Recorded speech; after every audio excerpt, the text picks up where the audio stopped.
Balik lagi sih, pertama lu sebelum menentukan, lu harus tahu dulu bahwa yang mau lu bikin ini adalah aplikasi yang sifatnya itu decentralized, terbuka gitu. Lu nggak bisa punya full control. Nggak semua aplikasi itu bisa di blockchain kan karena ada aplikasi yang nggak cocok dengan skema decentralized gitu aja. Halo, balik lagi kita di Bell Entertainment dalam program Edination. Jadi Edination ini adalah bagaimana sebuah program untuk membangun anak-anak bangsa Indonesia untuk percaya diri membangun bisnis. Dan kali ini gue kedatangan tamu yang sangat sulit sekali saya undang. Beruntung sekali saya hari ini dia datang dan mau berbagi kepada kita dan semoga menghasilkan seseorang yang sama seperti dia di kemudian hari. Inilah dia Bagas.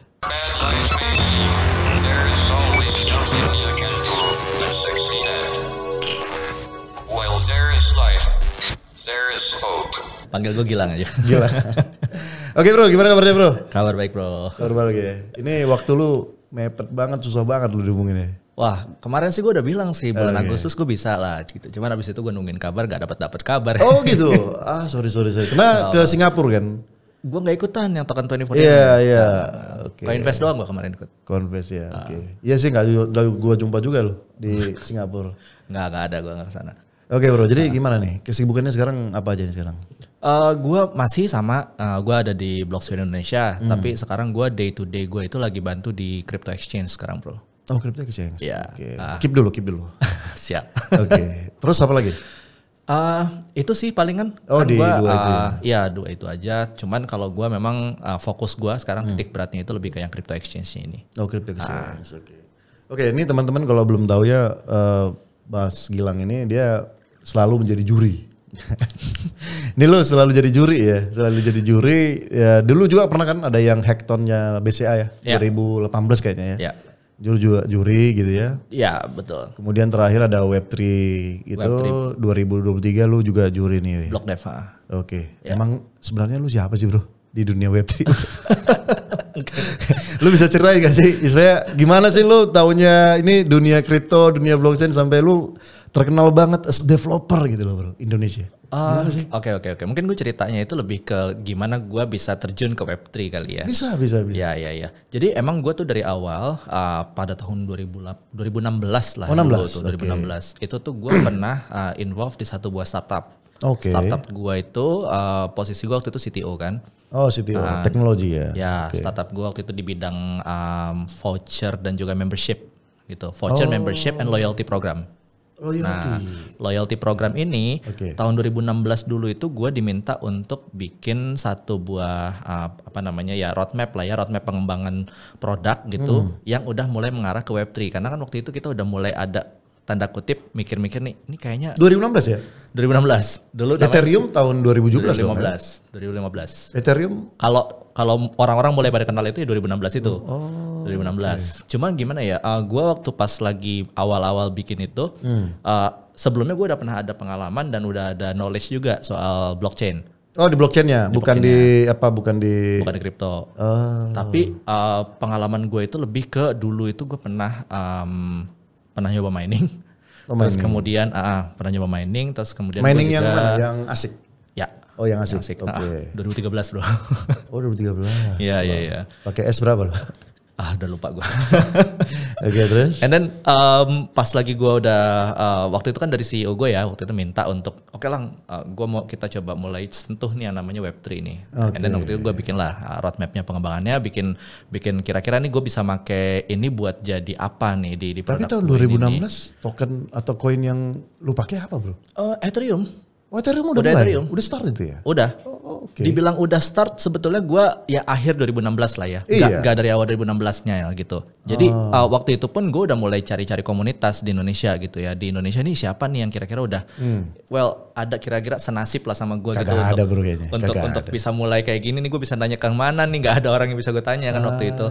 And then ya udahlah gue mulai develop, mulai bikin coba-coba dari awal gitu. Terus kemudian waktu dulu kan masih zamannya ICO ya. Iya ICO ya. Respon di situ? Gue nggak respon di ICO. Jadi waktu itu gue nyoba-nyoba untuk gimana cara teknologi ini bisa gue pakai. Yang pertama itu dulu gitu. Gimana teknologi ini bisa bermanfaat gitu minimal buat produk yang gue. Tujuan lu buat apa? Untuk menghemat biaya transaksi? Banyak sih waktu itu. Efisiensi yang pasti kan, efisiensi. Terus kemudian transparansi. Ya, biasalah jargon-jargonnya blockchain lah zaman dulu itu gitu. Cuman dulu belum ada istilah namanya Web3. Iya belum ada lah, sekarang kan Web3 baru sekarang kan, dulu kan masih crypto, blockchain lah kan. 2017 itu tuh ada ya library JavaScript namanya web3.js gitu, mungkin dari situ orang dapat nama gitu ya. Oh Web3. sudah ada, 2017 lah gitu, kemudian kan itu gua waktu itu ada di komunitas waktu itu, udah mulai dapat lah komunitas yang dibangun sama Bro Kenneth, teman kita. Oh Bro Kenneth, Marvus, oke. Udah ada ya? Dulu dia yang bikin. Gua waktu itu ngeliatnya dari meetup.com gitu. Gue cari, terus ketemu ada 30-an orang lah gitu. Gue nggak tahu deh, lu udah ikut di situ belum ya? Udah sih gue. Kayak udah ada ya waktu itu kan. Lu juga dari pemain awal juga. Lama ya. Iya. Terus ya udah, gue pas di komunitas itu ya gue bisa dibilang pengen coba kasih sharing lah ya apa yang gue udah pelajarin. Well, gue bukan bilang bahwa gue lebih pinter, tapi gue lebih dulu aja tahu. Lebih dulu aja taunya. Jadi biar gue bisa nyebarin ke orang-orang yang mana kalau orang-orang lebih banyak yang tahu, gue jadi bisa nanya sama mereka nantinya gitu. Kalau misalnya mereka udah pada lebih jago dari gue gitu kan. Tapi basic lu ada programming? Oke, dulu gue programming itu dapat dari kuliah karena gue kampusnya itu di computer science. Di UI. Oke. Gue ambil S1 computer science, gue ambil S2 di computer science juga. Informatika lu? Iya. Pinter lu bro. Pinter lu dong. Informatika itu cuman bisa baca. Dulu ada temen gue yang bilang itu Mas Gilang lagi baca koran gitu. Padahal codingan. Iyalah pinter lah. Kalau UI istilahnya kan kalau ITB kan informatika nomor 1 passing grade tertinggi di Indonesia kan. Nggak tahu deh. UI ya nomor nomor 1 lah. Tetap lah informatika. Kedokteran ya. Gila, hebat lu ya. Oke. Terus waktu itu berarti udah bisa coding. Menurut lu apa sih sebenarnya perbedaan dasar dari ngoding kayak biasa sama ngoding dari blockchain ini bro? Apa sih perbedaan dasarnya? Apa ya? Gini, pertama yang perlu lo pahamin kalau lo ngoding ngoding sesuatu untuk di aplikasi biasa, itu ya udah lo punya arsitektur aplikasi yang pada umumnya lah 3-tier architecture, 2-tier architecture, 4-tier atau gimana gitu ya. Sekarang udah make yang namanya cloud infrastructure atau gimana. Tapi kalau misalnya lo make istilahnya blockchain based ya gitu ya, atau Web3 development gitu, lo udah punya mindset bahwa lo akan membuka aplikasi ini untuk secara transparan mungkin. Yang pertama. Terus lu nggak bakalan punya full control terhadap aplikasi itu, ya kan? Semua orang bisa punya hak playing field mereka akan sama gitu di aplikasi lu, dan itu lu jadi mindset yang lu bawa ketika lu develop aplikasi itu, mulai dari smart contract-nya, back-end-nya, front-end-nya, dan kemudian sampai ke wallet-nya gitu. Nah itu yang ngebedain mindset lu itu udah mindset decentralized gitu. Terbuka ya? Terbuka. Tapi kan kayak lu setuju gak sih sama pernyataan gue bahwa blockchain itu sebenarnya database? Iyalah. Database ya? Iyalah. Blockchain itu database. Kita nggak usah lah terlalu mengagung-agungkan yang namanya blockchain itu tuh bisa ini bisa kan? Itu. It's just a tool gitu. Kan? It's just a concept. Even kalau kita bilang kayak SHA ya kan, SHA ya, SHA kan, itu kan yang istilahnya enkripsi. Kuncian satu ini kan, satu arah kan. Itu kan ada di MySQL kan. Artinya gue lihat bahwa di blockchain itu sebenarnya yang SH-nya itu di publik aja, udah gitu aja. Nah, oke.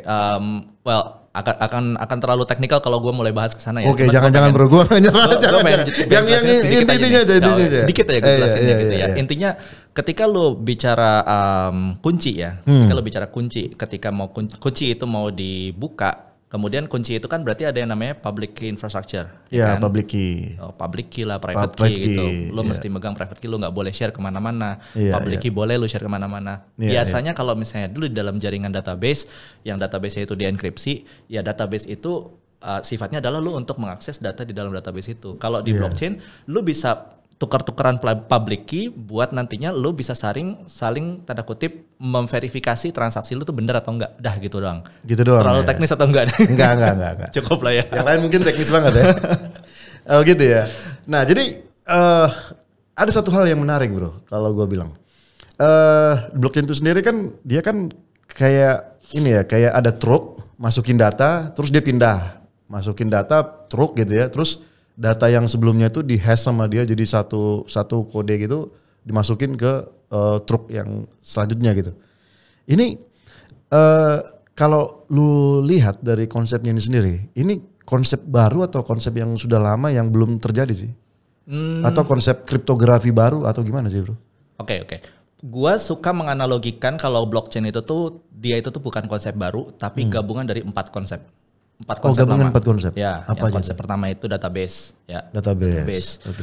Yang kedua itu network, jaringan, peer to peer. Ya, yang kedua itu peer to peer. Yang ketiga itu enkripsi, tadi udah kita bahas. Encryption. Yang keempat itu konsensus. Konsensus. Gitu.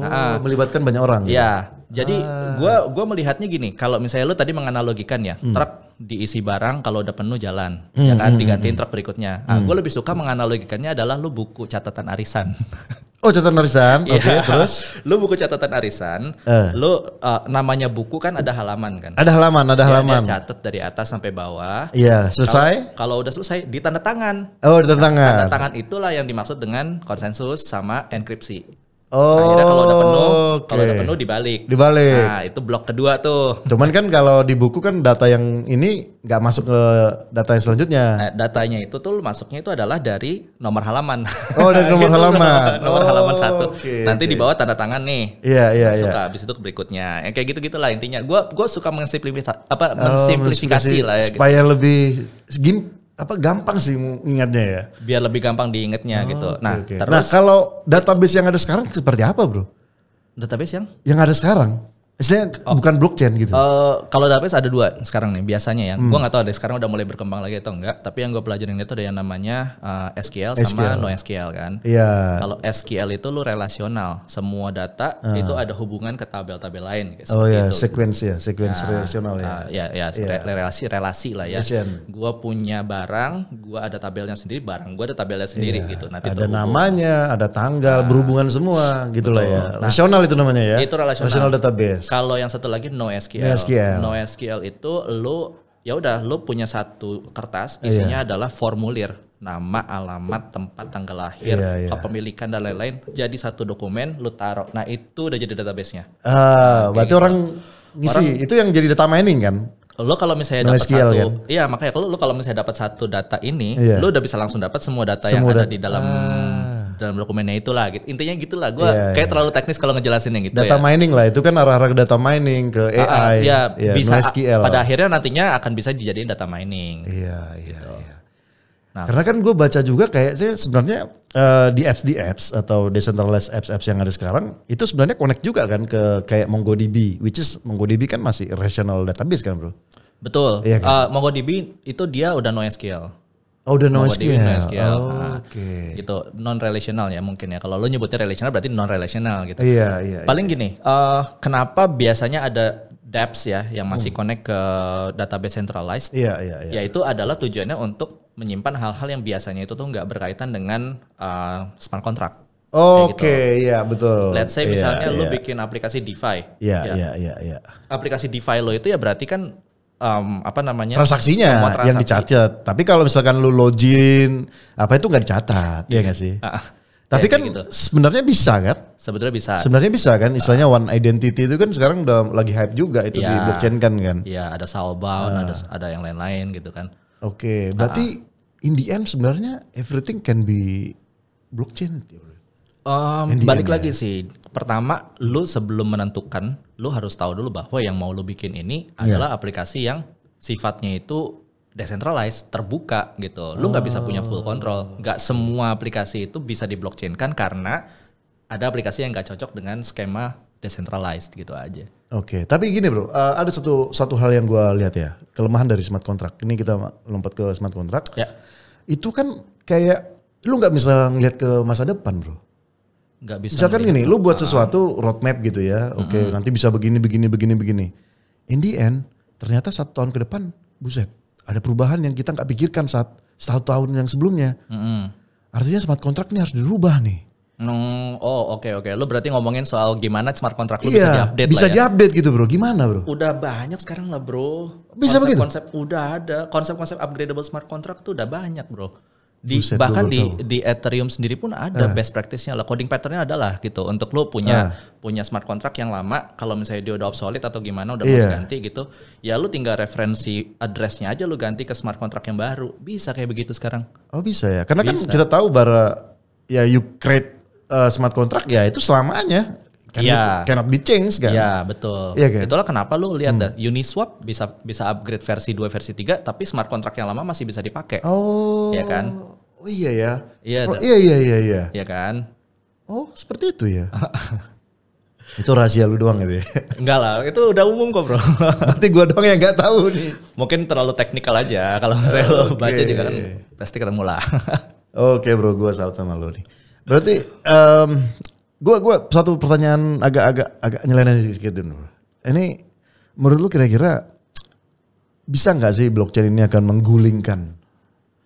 menggulingkan beberapa sistem-sistem yang ada di dunia sekarang? Dan apa yang lu lihat kira-kira yang paling dekat untuk digulingkan? Ini dari teman-teman bilang yang paling dekat untuk digulingkan itu bank bro. Oh. Ini gue nggak tahu. Ini teman-teman bilang istilahnya kan kita ada zaman-zaman di mana ada masa disruptif ya, zaman-zaman sekarang ya. Kayak transportasi didisrupsi sama Gojek, Grab dan kawan-kawan. Kemudian toko-toko sekarang didisrupsi sama TikTok. TikTok disrupsi.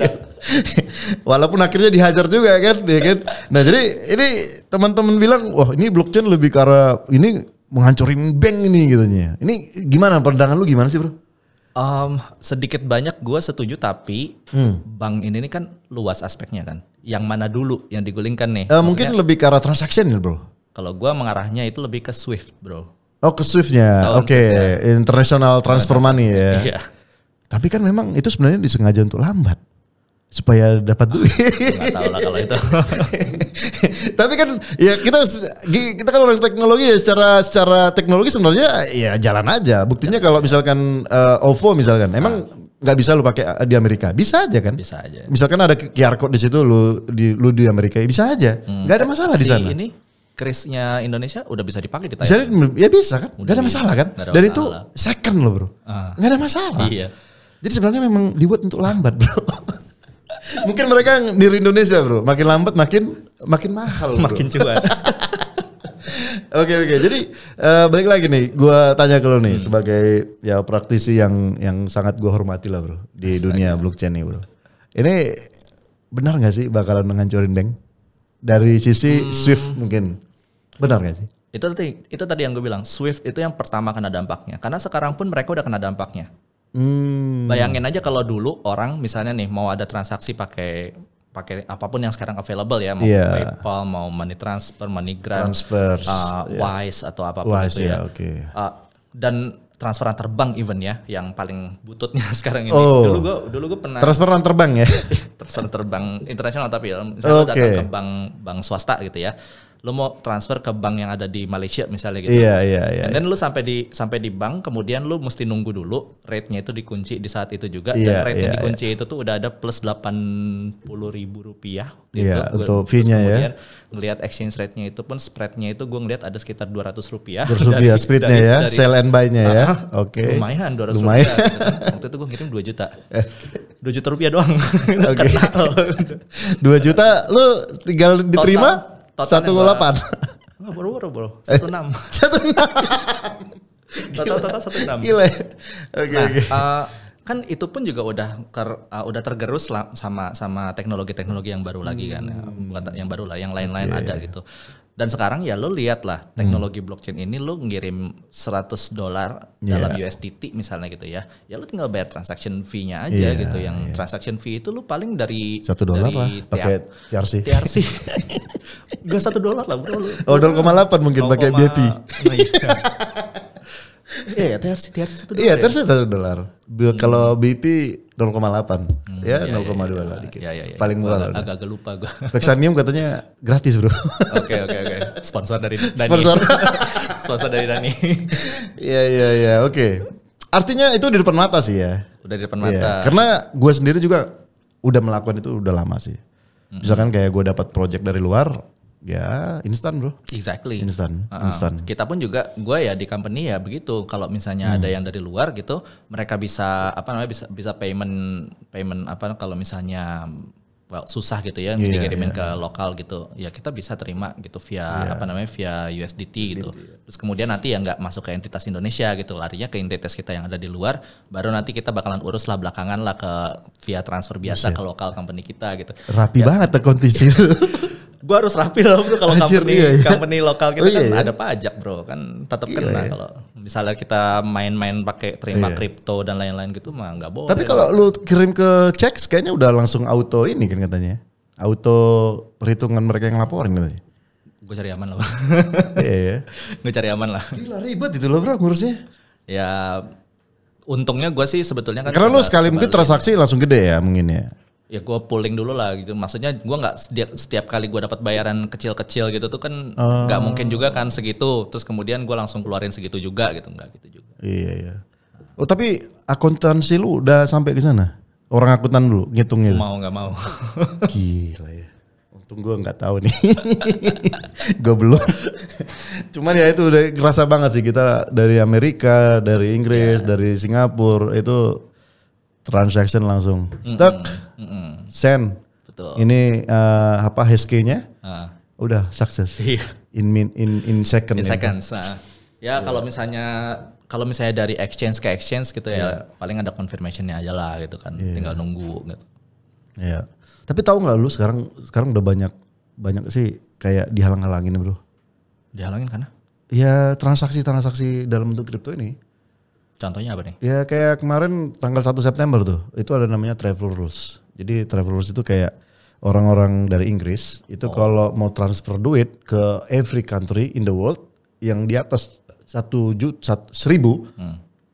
itu mereka wajib memberikan namanya kayak AML gitulah. AML.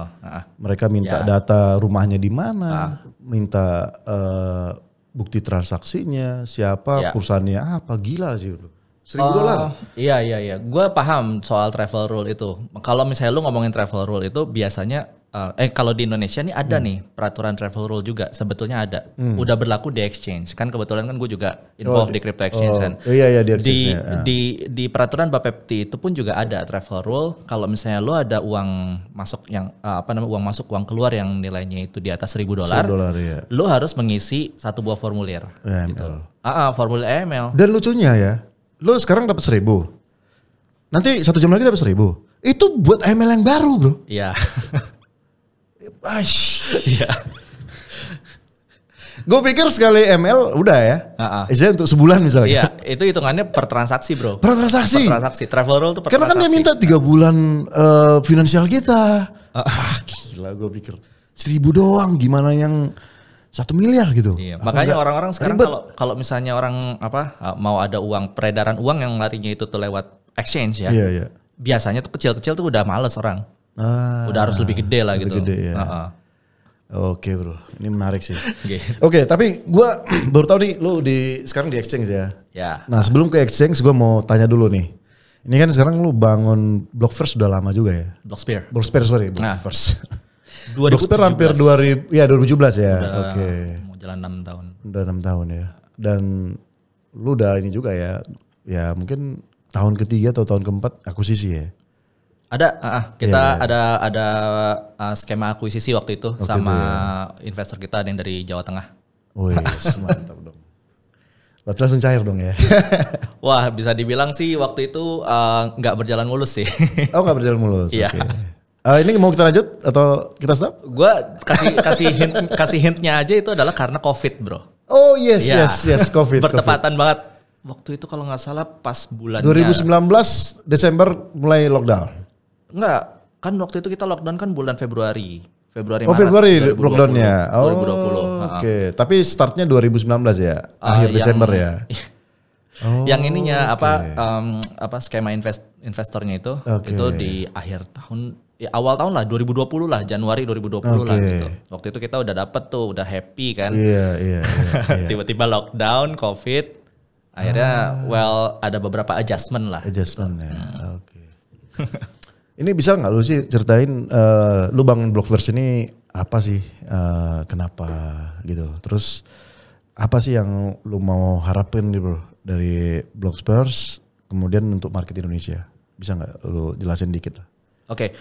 Dulu gue bangun Blocksphere itu 2017 itu bareng sama partner-partner gue yang mereka sekarang udah nggak di Blocksphere lagi ya. Yang satu bikin company yang masih mirip sama gue juga, masih blockchain juga. Terus yang satu lagi dia ada kerja sama perusahaan Prancis. And then Blocksphere gue yang jalanin selanjutnya lah gitu ya. Tapi misi kita waktu itu pada saat itu ya kita mau ngebangun consulting company yang emang bisa nge-serve institusi sebetulnya di Indonesia. Iya, institusi. Ya kan? Enterprise, mau lu government, mau itu swasta, banking atau dari yang lain-lain ya, itu bisa kita bangun infrastruktur ekosistem aplikasi blockchain dan juga bahkan edukasi juga gitu ke mereka gitu ya. Mereka tadinya nggak tahu. Lu bangun konsultasi juga bangun sistem juga bisa ya? Ya, jadi kita nggak cuma konsultan yang ngomong terus kemudian pas udah selesai cara bikinnya gimana Pak? Cari developer sana, nggak gitu.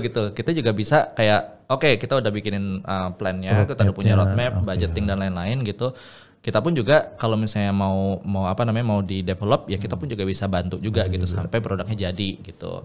Dan yang menariknya adalah di satu sisi pun juga gue punya kayak pengen punya andil juga gitu di komunitas yang apapun itu komunitasnya, karena kan gue nggak punya komunitas sendiri kan, gue selalu join di komunitas orang gitu. Gue pengennya orang yang punya komunitas itu get empowered gitu loh. Mereka bisa gede, mereka bisa punya komunitas yang hidup gitu ya. Dengan gue bisa berkontribusi apa di situ gitu. Nah, itu yang gue lakukan di awal-awal lah gitu ya, di awal-awal. Makanya di situ pun juga gue ikutan program buat ngisi workshop kan. Waktu itu kan beberapa kali gue ngisi workshop. Iya, ingat banget gue tuh dulu. Ngisi webinar, dulu ngisi seminar. Lu guru gue juga tuh. Sampai gue paham gimana sih skema blockchain bekerja itu lu ngajarin gue itu. Siap.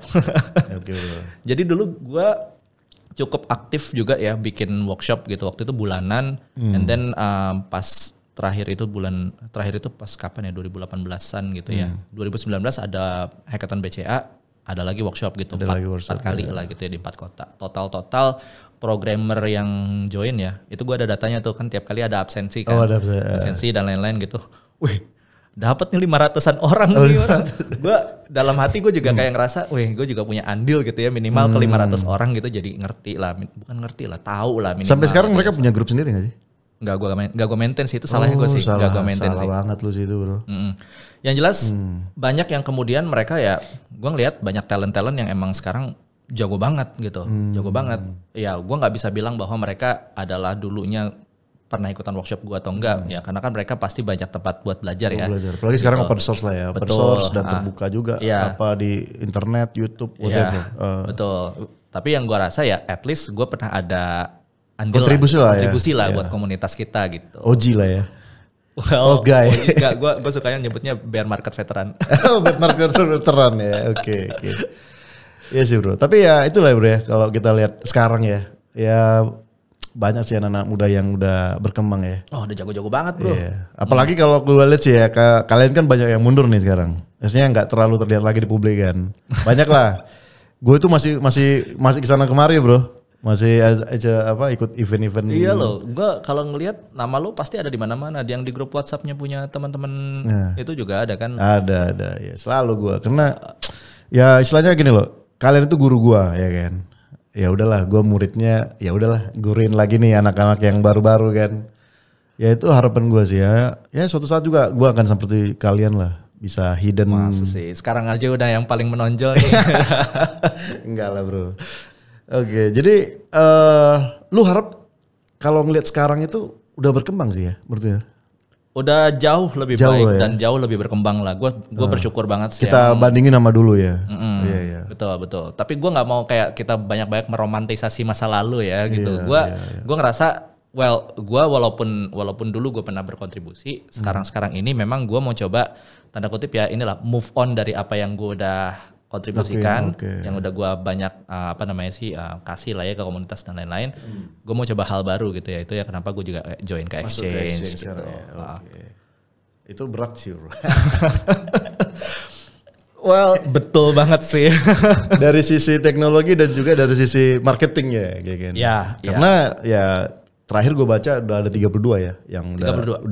udah mendapatkan restu lah dari Bapepti. Ya. Dari 32 ini gue lihat oke, ya ada Big Five kan gitu ya. Big Five yang sudah punya volume sama transaction dan juga ya komunitas lah ya. Dan ini akan menjadi tantangan besar sih bro. How betul. To acquire them ya. Itu lu bakaran duit atau gimana gue nggak tahu sih. Oke. Ya. Itu ada iya dan tidaknya sih sebetulnya bro. Mau gue jawab gak? Jangan dulu.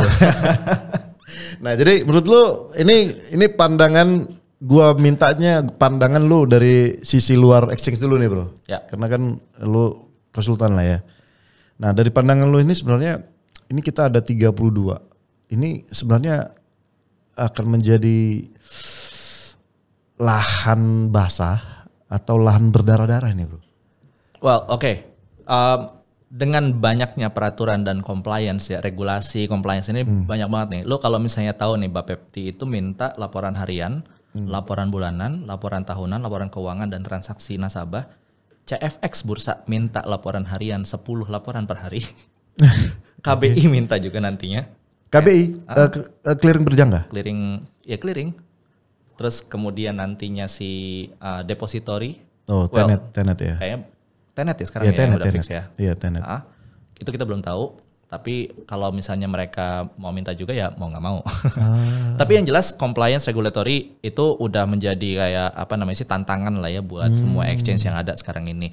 Plus dengan adanya bursa itu pun juga sekarang cara bermainnya jadi beda banget. Jadi beda banget gitu. ya. Gak bisa sendiri-sendiri jadi ya. Gak bisa sendiri-sendiri. Nah kalau misalnya dibilang kita misalnya nih punya 32 dan ada top 5. Top 5 ini market share-nya bisa dibilang udah 90-an% lah ya. Gitu 90% ya.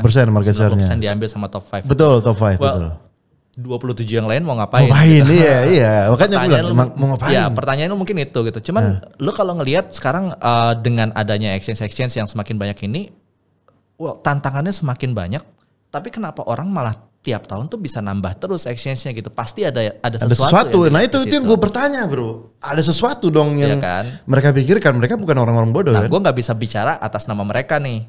Iya kan? Makanya gue bilang tadi lu sebagai konsultan lah di luar dari exchange nih. Gue anggap lu sekarang nggak di exchange nih. Nah ini pandangan lu apa gitu loh bro? Yang jelas pertama bisnis ini masih gurih lah gitu.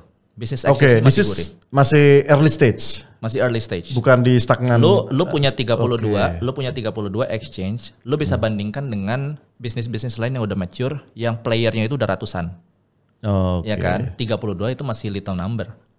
Ya enggak, masih angka yang kecil gitu. Even kayak TikTok dan Shopee itu the last player. And now they are the bigger one. The bigger one. Iya kan? Iya enggak sih? Iya. Oke. Menarik. Ya, make sense gak? Oke, menarik. Artinya masuk ke arena ya let's win the arena, right? Ya. Dan ada juga banyak exchange yang mungkin strategi mereka beda-beda lah gitu. Ada exchange yang exist just for the sake of mereka mau diarbit dengan exchange yang di luar, ya kan? Bisa jadi kayak begitu. Atau permainan exchange yang ini emang tuh, SBF. Sam Bank. Permainan dia tuh. Bukan gue yang bilang ya. Gue tahu, ini permainan dia tuh. Gitu ya. Iya. Dia terus, dari Coinbase ke Liquid. Well, intinya sih ada banyak exchange yang punya strategi mereka masing-masing lah untuk to win the market atau to bring new market in. Iya. Gitu. Gue arahnya mau ke situ tadi, bro. Oke. Bukan ke SBF. Oke, bring market in ya. Iya. Berarti lu harus harus lihat strategi yang bagus buat rakyat Indonesia apa gitu ya.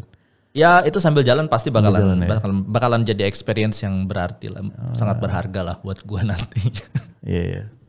Gue bangga sih sama kalian. Lihat mungkin 6 tahun yang lalu ya kita. Kenapa nggak bikin exchange bro? Ya kita di tengahnya lah. Cukup jadi pengguna setia. Enggak, di tengahnya. Di tengahnya. Gue mau ngarbit. Oh iya. Itu gurih juga tuh. Jadi ya itulah kayak Denny Taniwan sekarang udah di Stockbit kan. Ya. Terus kemarin harusnya gue ketemu sama dia di Bapepti. Kemarin gue lagi nggak enak badan. Nggak ketemu ya. Gitu. Ada Robi Reku. Dia udah jadi ketua. Pintu, udah jadi ketua juga Sparkindo. Wow. Nah lu sekarang di NXS ya? Apa? NVX? Ya. Lu sekarang di NVX nama ya? crypto exchange-nya NVX, itu masih baru. Oh iya NVX ya. Udah resmi sih, gua udah cek sih. Jadi udah bisa kita keluar-keluar nih. Ada yang mau jual? Ada? Belum. Gua nggak mau hard selling dulu lah, karena kita walaupun udah dapat izin dan udah ini, kita juga masih ada beberapa yang lagi kita beresin lah gitu. Tapi udah open sih, udah live atau gimana? Udah. Udah bisa gua trading sekarang. Udah open. Deposit langsung kita tutup. Oh deposit masih. Oh jadi masih ini ya, masih transfer ya? Orang masuk, dia udah bisa KYC, tapi dia belum ada aktivitas di exchange ya, karena masih kita finishing touch. Masih finishing gitu. Ini ya, compliance-nya ya, udah ketat ya. Ibaratnya masuk itu udah di penjara ya bro ya. Itu lagi, gue buka lah, kita lagi beresin inilah tax report. Oh tax report. Wow. Itu penting juga kan tax report. Tapi lu tetap di ini teknologinya atau ini mah? Iya. Atau udah berubah ke operation atau something? CTO bro. Oh masih CTO ya. Oke, nice ya. Oke bro. Jadi Blocksphere lu kemana? Blocksphere masih ada. Oh. Blocksphere masih ada. Tapi lu udah masih in charge juga atau gimana? Day to day enggak. Oh day to day banget kan, dulu kan gue benar-benar day to day. Iya day to day. Semua urusan Blocksphere kan. Kalau sekarang udah ada yang handle gitu, dan Blocksphere sendiri kan sekarang juga. Apa CEO aktif atau gimana? Title nggak penting lah ya bro. Oh tapi lu tetap masih CEO. Gue di situ gue dimintanya tetap secara title lah ya gitu, karena masih strategik kan gitu. Iyalah lu yang bangun bro. Cuman kalau gue day to day enggak. Mark Zuckerberg-nya Facebook kali. Well sekarang sih aktif ya masih. Kita masih ada 2 yang institusi. Yang institusi itu masih jalan 2. Oh sekarang masih ada project di institution ya. Okay. Kemudian yang project luarnya itu masih ada 2 juga. Oh ada luar juga ya? 3 lah malah yang luar. Oh nice gitu. Ya. Well dibilang project luar sebetulnya enggak juga sih. Maksudnya ini tuh entitas yang bukan institusi tapi di luar dari Blocksphere, dan itu kita ngegedein bareng-bareng dari kecil gitu. Oh sama Blocksphere. Oke. Produk berarti ya? Ya, yang sosial media. Oh, Myriad ya? Myriad, sama yang bioinformatics, satu lagi Bio ada juga di situ.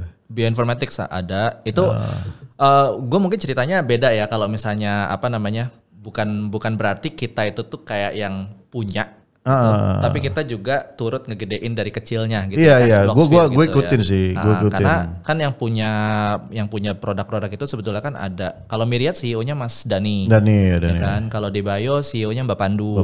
Ya. Kemudian ada lagi Reality Chain bro. Iya, Reality Chain itu Bandung Metaverse. Itu CEO-nya Mas Adam. Iya, gitu. Adam ya. Gue di mana? Iya. Gue di belakangnya ya. Gue di belakangnya yang bantu mereka semuanya buat sampai jadinya gitu kan, secara teknikal gitu. Lu yang buat kuenya ya. Kokinya lah ya. Kokinya ya. Mereka yang punya store-nya ya. Yang punya store. Oke. Gue tukang sapu-sapunya bro. Tukang cuci piring bro. Koki lah. Yang buat makanannya lah. Cuci piring juga penting. Oke bro. Jadi kalau lu lihat nih dari sisi Indonesia sendiri kan, kalau di dunia sebenarnya kita orangnya konsumtif ya. Dari segi apapun ya. Dari segi apapun kita konsumtif bro. Iya. Iya kan. Berarti lu masih lihat dong bahwa kita itu masih ada market ya. Karena kan terakhir sih kita masih ada 16 juta ini bro. User lah ya. Cuman karena ini bear market juga kita nggak tahu nih apakah akan nambah atau gimana. Apalagi sementara ada mau halving juga, which is di setiap halving pasti double ya kan. Selalu ada ATH baru ya kan. Amin. Nah ini kira-kira kalian melihat ini gak sih sebagai suatu potensi ya cari cuan gitu gimana? Well, namanya bisnis itu kita nyarinya bukan yang namanya hype gede terus mati, nggak kayak gitu. Kita nyari sustainability kan. Bagaimana caranya lu ketika ada opportunity, kemudian lu dapat, lu bisa sustain dari situ. Lu jadi nggak begitu hype selesai terus kemudian orang lupa gitu. Kalau bisa ya hype, lu stay di situ. Oke, tapi gitu. Berarti lu pakai sistem ini dong, linear dong? Linear maksudnya? Ya linear kan, santai gitu. Kan ada yang kurva Z, Apa nih, dalam membangun bisnis atau apa nih? Dia dalam sustainable tadi, sustain iya, bisnis tadi. Maksudnya linear growth maksudnya. Iya, linear growth pertumbuhannya. Iya. Well, ya bisa dibilang pasti akan ada spike-nya lah ya gitu. Kalau bisa ya spike lu itu tuh jangan kemudian mati banget ya. gitu. Kayak sekarang gue ngelihat teman-teman kita nih ya, gue nyebut ada satu teman kita tuh si Patria, inget kan? Oh tahu. Ya, dia kan lagi ngebangun Resaddle tuh. Iya. Itu lagi bagus momentumnya tuh kemarin tuh, gara-gara gue lihat si Frentech itu tuh. Frentech tahu kan? Frentech. Iya. Gue nggak ikutin, cuman gue tahu tuh. Oh gitu. Iya. Gue nggak ikutin, tapi tahu tuh. Dapat banyak traction dari sana dia gitu. Cuman gue ngeliat, bagus growth-nya di sana gitu, dan itulah yang sebetulnya sih gue rasa sih emang harus seperti itu ya, sustainable gitu. Gitu. Oke, berarti ini sekarang lu akan bukan pindah sih, maksudnya akan ada kerjaan baru gitu ya. Dari yang tadinya institusional, ya B2B bisnis, now you are going to B2C. Nah ini pertanyaan gue nih bro, ini nggak tahu lu jawab atau enggak nih. Nah di exchange lu bakalan buka B2C, B2B nggak sih? B2B itu apa ya? Lu konsep B2B ini apa dulu nih? Nah misalkan gini nih, kalau lu di Blocksphere kan istilahnya dapat job atau dapat uang lah, itu kan dari company kan, ya nggak sih? Bukan dari perorangan, walaupun misalkan perorangan tapi dia punya bisnis lah. Nah artinya kan itu kan one to one lah ya, one to one. Nah kalau di exchange kan lu mainnya kan ke C bro, ya kan, ke user, retail. Ini kan strateginya bisnisnya kan agak berbeda nih, betul. Ya kan? Baik dari sisi lu bangun UI, bangun apa speednya, bangun kemudahannya itu kan ya, banyak banget nih. Lain-lain. Karena ini akan diakses mungkin hanya ratusan orang, ratusan ribu, 1 juta kan gitu kan. Ini kan akan berbeda nih. Ya. Nah pertanyaan gue itu gini bro, karena lu biasanya main di B2B, ada nggak lu kepikiran untuk bangun B2B di exchange? Oke, pertama gue jawab dulu bahwa orang yang mau berdagang di exchange harus KYC. KYC secara personal kan? Secara personal. Gitu. Artinya lu nggak bisa mendaftarkan perusahaan. Ya itu kan? aturan pemerintah? Aturannya. Padahal di luar itu bisa loh. Ya, pemerintah kita kan punya aturan. Kita harus ikutan peraturan. Mereka nggak tahu atau mereka nggak mau tahu? Oh, gue nggak tahu ya jawabannya apa ya. Kan bukan gue yang bikin peraturan. Oke. Jadi paling gini, jawaban gue pertama itu ya, kan karena kita pun juga secara institusional itu nggak bisa bikin account di exchange, ya artinya kan lu secara individual kan. Iya. Mungkin kalau misalnya arahnya itu adalah bagaimana caranya mendapatkan market B2B, lebih kepada bagaimana caranya mendapatkan market dari orang-orang yang lebih punya berkantong tebal gitu ya. Bagaimana cara dapatnya whales-whalesnya ini gitu ya. Tapi secara personal ya. Personal approach lah atau gimana gitu. Tetap aja yang akan dilihat sama mereka itu adalah ya pasti seberapa dalam liquidity lo ya kan, seberapa mudah aplikasi lo dan lain-lain. Ujung-ujungnya tetap harus kita bagusin arah B2C-nya seperti itu. Oke. Gitu. Well, OTC ada? OTC itu saat ini kan OTC itu ada beberapa ya di Indonesia ya yang udah ada ya. Hampir semua sih gue dengar sekarang. Gue belum bisa bilang sih. Gue udah ketemu sama beberapa. Udah punya OTC semua mereka. Dan OTC-nya itu ya itu orang berkantong tebal pribadi gitu ya. Iya. Tapi nggak tahu sih ya. Gue sih berharap ya istilahnya kalau ke depan itu mungkin ya tahun 2024 lah mungkin ya. Ya kalian bisa ngomong lah. Why not institution istilahnya sama kayak beli saham. Apa masalahnya ya kan? Iya. It's no problem sebenarnya, nggak ada masalah sebenarnya di situ. Iya. Itu kan komoditas juga kan. Ya. Masalah? Yang gue pahamin itu tuh concern pertama mereka adalah yang penting AML. Itu dulu aja sih. Kalau AML udah mereka udah solve nih isu AML, kayaknya mereka udah mulai lebih lepas tangan deh. Karena kan kalau misalnya AML tapi yang ini yang bikinnya itu yang isi data AML itu perusahaan misalnya gitu ya. Kayak concern mereka itu adalah lu perusahaan ini bisa fiktif.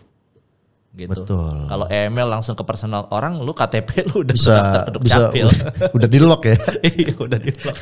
Dan lu udah gitu mesti KYC kan ada video ngelihat kanan kiri atas bawah segala. Kalau perusahaan bisa perusahaan sel ya, cangkang yang ada tapi tidak ada.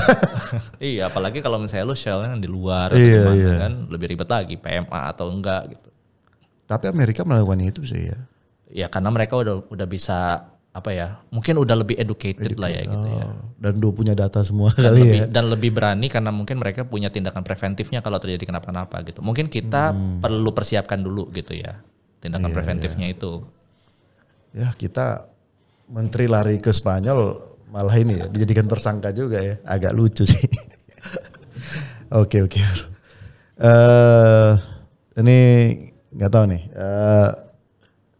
Terakhir nih bro, Ini kan kalau lu lihat sekarang kan anak-anak di Web3 kan udah mulai banyak nih ya, udah mulai banyak. Ada nggak kira-kira lu dari sisi perspektif membangun komunitas atau ya mass adoption lah ya? Apa yang kira-kira lu bisa ini bro, kasih ya pandangan lah, istilahnya how to make them love these things gitu loh bro. Kita kan udah selalu ngomong bahwa oke, Web2 sama Web3 difference-nya itu ya lumayan agak-agak signifikan ya. Keterbukaan, transparansi, security, kecepatan itu kita agungkan banget gitu bro. But why mereka itu nggak mau turn off gitu loh bro? Why gitu loh? Well, apa yang kita masuk ke dalam itu apa gitu loh? Trading kah? Atau kita buat sebuah platform kah? Atau kita buat sebuah kompetisi kah? Apakah kita buat sebuah event lah? Apa gitu menurut lu? Gua masih percaya bahwa blockchain Web3 itu masih belum bisa move on dengan use case terbaiknya mereka. Use case terbaik mereka itu adalah ya itu transfer of value. Ya kan, value ini bisa berupa token atau kripto atau uang atau apapun itu kan. But it's value, but it's transfer of value aja udah gitu. Itu use case paling baik dari dari Web3, dari blockchain, dari Web3. Nah, dari situ banyak turunan-turunannya nih, karena orang transfer of value dianggap menjadi uang. Dari uang berarti jadi ada turunan, ada DeFi, ada staking, ada yang lain-lain, ada DEX dan lain-lain gitu. Dan kalau orang udah bisa menemukan satu killer use case berikutnya dari blockchain dan Web3, gua rasa itu yang nanti akan bisa bikin orang-orang jadi lebih tertarik gitu ya untuk mau coba adopsi gitu ya ke teknologi Web3 gitu. Sekarang di Indonesia pun juga banyak ya produk-produk Web3 yang emang udah mulai udah mulai naik daun lah ya gitu di Indonesia. Lu juga pasti tahu ada teman-teman kita yang ikutan kemarin di kompetisi Web3, ada banyak juga yang lainnya juga gitu. Tapi kalau misalnya lu lihat killer use case yang dimaksud sama gue ini apa sih sebetulnya?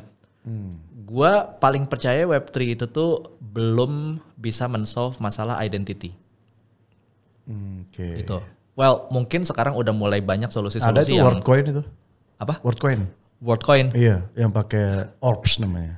Ya, bagus deh tapi kalau banyak itu. Ditentang sih. Tapi banyak ditentang. Banyak apa? Ditentang. Ditentang sama negara-negara karena memang dia ngambil retina sebagai identity personal. Sekarang udah 2 juta, gue udah masuk bro. Gue udah masuk ke dunia mereka. Wah mantap. Iya. Nah itu ditentang banget sama di negara-negara luar. I see. Itulah menjadi single identity. Single identity. I see.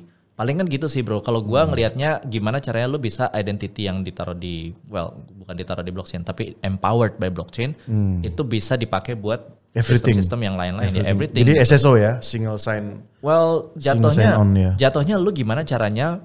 Karena kan yang orang lihat itu tuh dari Web2 itu adalah kenyamanan. Iya, nyaman. Iya nggak? Orang nyaman nih, lu pakai sistem yang gampang, yang kalau misalnya dia kenapa-napa ada masalah dia bisa recovery-nya gitu. Di Web3 nggak ada kayak gitu. Tapi kalau misalnya lu mau ada fitur kayak gitu di Web3, lu harus punya identity dulu di Web3 itu gitu. Atau kalau misalnya lu mau pakai Web3 yang dipakai di sistem-sistem Web2, identity-nya tadi itu ya kemudian lu bisa bisa dapat kenyamanan si Web2 itu untuk aplikasi-aplikasi berbasis Web3 kayak gitu. Ibaratnya gini ya bro, Paraphrase itu gue simpan lagi. Passphrase. Oh iya, Passphrase itu gue simpan di sebuah platform, which is platform itu juga nggak bisa ngelihat, ya nggak sih? Ada platform namanya Coin Recover. Coin Recover. Ada. Bener nggak ya namanya? Gue agak lupa. Tapi gimana cara itu lu bisa percaya gitu loh bro? Well, gue nggak tahu juga cara kerja gimana. Kan? Gue belum explore. Kalau ini gue belum explore. Gue terbuka ya. Gue belum explore. Gue baru baca ada mekanisme untuk lu bisa merestore aset kripto lu. Dari gue ngebaca dokumentasi dari Fireblocks. Waktu itu gue lagi baca Fireblocks-nya kayak gimana cara kerjanya. Terus kemudian di situ disebutin nih, lu kalau misalnya mau lebih secure lagi, lu bisa pakai services untuk recover aset-aset lu. Kalau misalnya lu kehilangan private key atau gimana gitu, sehingga lu nggak ada yang namanya aset lu hilang gitu ya. Terus kalau itu bisa ya kalau sekarang salah ya? Namanya coin recover, gua agak lupa. Oke. Itu kan jadi tantangan kan? Itu tantangan kan? Betul. Even gue juga punya kasus. Oh ya? Private key gue punya. Tapi once gue masuk ke wallet, itu kan pakai 2FA. 2FA hubungin handphone. Handphonenya udah mati. Dan handphone itu dipakai sama orang. Which is gue gak tahu siapa itu. Astaga. Tapi 2FA lu nyangkut di handphone itu? Iya nyangkut. Handphonenya tapi kan lu masih pegang gak? Gak pegang lah. Kan nomornya aja udah diambil sama orang lain. Which is gue gak tahu. Handphone lu ini dicuri.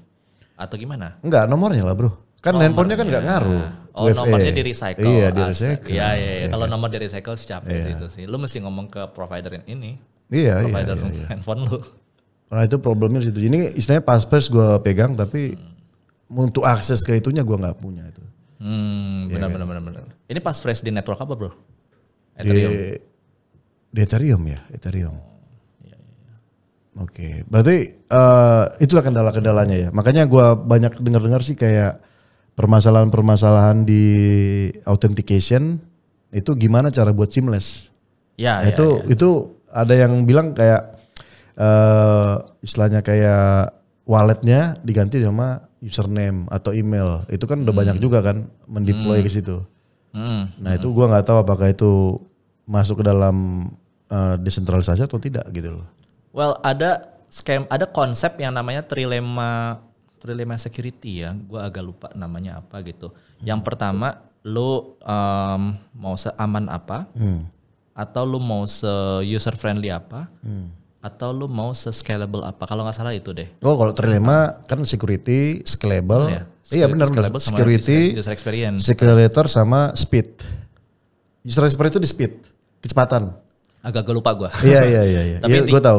Intinya gue ngelihat ada beberapa blockchain network yang emang dia itu tuh udah, ya lu publicly lu aja itu udah noticeable gitu. Udah kayak si Near protocol misalnya gitu. Lu bisa kayak bilang, wallet gue ya udah gilang.near gitu, isbel.near gitu. Itu kan lebih orang lebih ini ya lebih lebih simple gitu, udah punya langsung gitu dan itu orang udah lebih gampang. Tapi mungkin apakah itu secara security itu lebih secure atau enggak gitu daripada lu public key biasa. Public key biasa. Kayak gitu. Well, adalah trade off yang kayak gitunya. Oh iya. Makanya gue lihat sih kayak developer Indonesia sih, termasuk lo, Ricky, terus ada beberapa pakai Near sih. Gue nggak tahu apa memang kalian melihat sesuatu yang beda sih itu ya. Dulu sih kita explore Near itu karena ini honestly speaking ya. Kita waktu itu explore beberapa platform. Ada Ethereum, ada Polkadot, ada Near, ada Cardano, ada Phantom belum waktu itu. Belum ada ya. Polygon ya. Terus kenapa waktu itu pada akhirnya kita jatuhnya ke Near? Iya. Karena kita ngelihatnya dia itu adalah salah satu yang paling salah satu yang masih berkembang. Waktu itu kan layer 1 yang baru berkembang. Iya, layer pertama. Terus dengan apa yang dia bisa tawarin itu bisa menyaingi apa yang kita udah selama ini bangun gitu ya di platform-platform lain gitu. Terus di luar dari situ pun juga kita ngelihat ini kita punya satu bisa dibilang satu produk yang running on top of Near namanya Octopus waktu itu. Oh iya, Octopus itu punya siapa sih? Cina ya, oke. Ada orang Cina gitu waktu itu. Octopus dia bikin gitu. Kita waktu itu ya udah kita coba jadi early adopternya dari mereka juga gitu si Octopus ini gitu. And then ya udahlah it went through gitu. Kita deploy, kita di Near, terus kita juga di Octopus. Kita join di ekosistemnya Near. Si yang Myriad ini kemudian sekarang lagi on progress buat migrate ke Polkadot gitu. Udah ada sekarang di Rococo. Oke, udah pindah sekarang ya. Dibilang pindah sebetulnya sih gini. Atau multi-chain? Atau masih adopsi Near juga? Gradually. Kita sekarang masih ada di Near si Octopus ini karena kita waktu itu bikinnya di platform yang memang memungkinkan buat kita untuk pindah gitu. Karena kan base-nya kan sama-sama kan pakai substrate kan si Octopusnya itu kan. Gitu. Iya. Walaupun dia lu berjalan ke atas udah lihat nggak sih proyek Blue Sky-nya Jack Dorsey? Belum. Kayak apa tuh bro? Namanya Plant apa gitu.